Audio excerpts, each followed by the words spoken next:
Iniciando mais um capítulo da nossa análise do livro da professora e doutora Elaine Pages, As Origens de Satanás. Lucas e João reivindicam o legado de Israel, aumenta a cisão. Lucas, o único gentil entre as autoridades do Evangelho, dirige-se aos gentios convertidos ao cristianismo, que se julgavam os autênticos herdeiros de Israel, e vai além de Mateus ao reivindicar drasticamente a versão de Marcos sobre a vida de Jesus. Dissera Mateus que a maioria judaica perdera o direito à aliança com Deus quando se recusara a reconhecer o Messias que enviara. Em consequência, Deus o substituíra, oferecendo a aliança aos gentios. Lucas, porém, vai mais longe e concorda com Paulo em que sempre fora intenção de Deus oferecer a todos a salvação.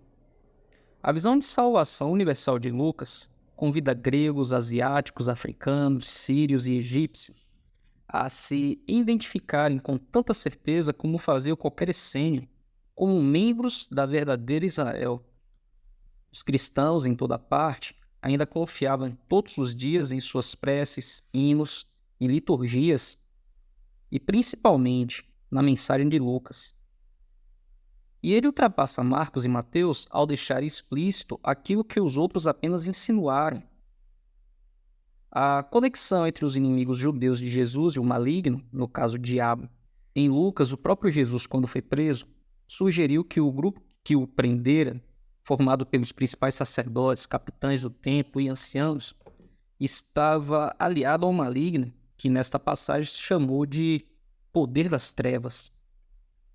Tal como Mateus, Lucas refuta as alegações correntes contra Jesus, correntes essas que falam de um filho ilegítimo e que carecia de credenciais dinásticas para ser o Messias de Israel, e ainda, como Mateus, inicia o relato antes da concepção de Jesus, a fim de demonstrar que o Espírito de Deus é que gerou esse acontecimento milagroso.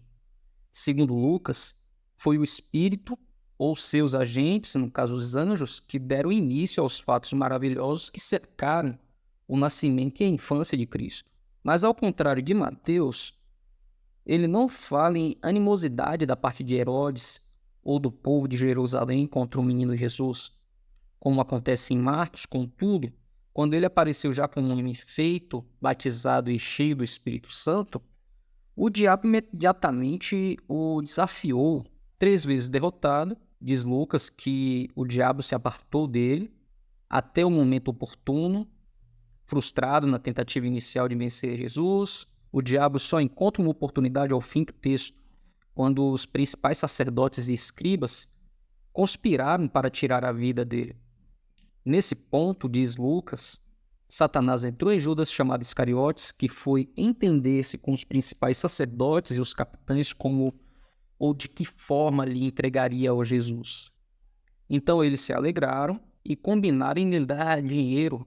E a partir daí, diz o Evangelho de Lucas, Judas buscava a oportunidade de lhe o entregar sem tumulto. Após o primeiro choque com Cristo, Satanás em absoluto renunciou à luta, esperou apenas pela ocasião oportuna.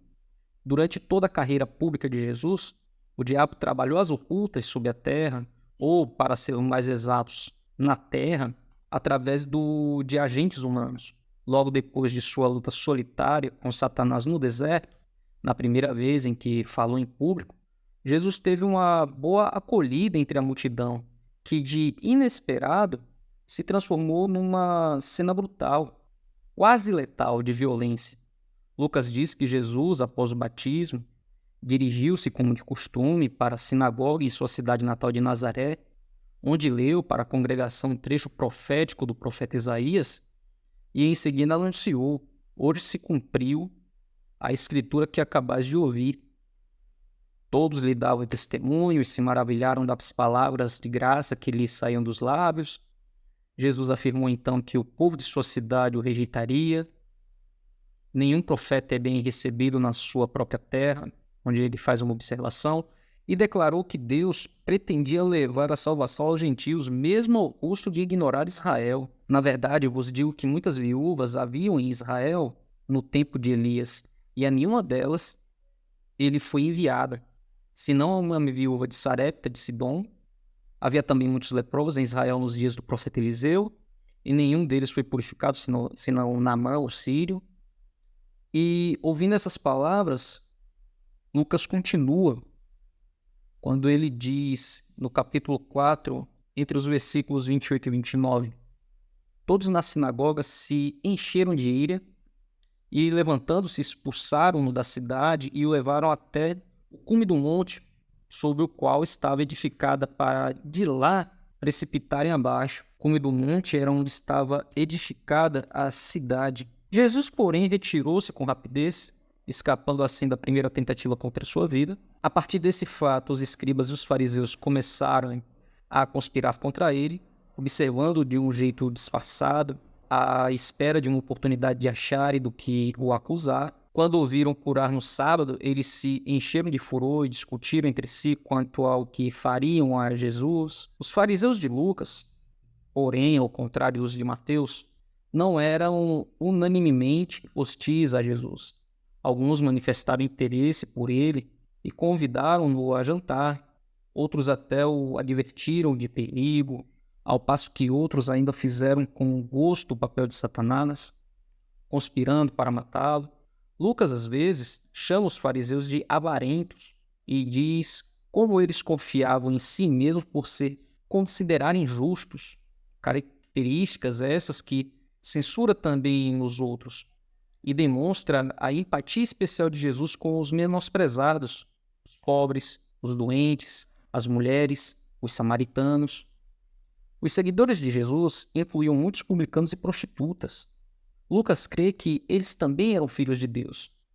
Desde as cenas iniciais de um tempo, envolvendo a infância e a adolescência de Jesus, até o fim do evangelho, que descreve como os discípulos voltaram para Jerusalém e estavam sempre no templo, louvando a Deus. Os que acreditavam em Jesus sempre foram profundamente leais ao templo.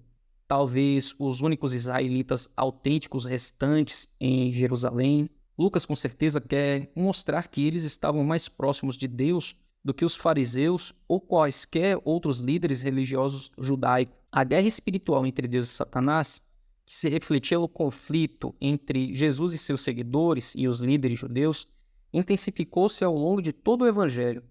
Dividiu-se o povo contra ele e Jesus afirma: supondes que vim para dar paz à terra? Não, eu vou afirmo antes divisão, porque daqui em diante estarão 5 divididos numa casa, 3 contra 2, 2 contra 3. Estarão divididos numa casa pai contra filho, filho contra pai, mãe contra filha, filha contra mãe, sogra contra nora, nora contra sogra, e por aí vai.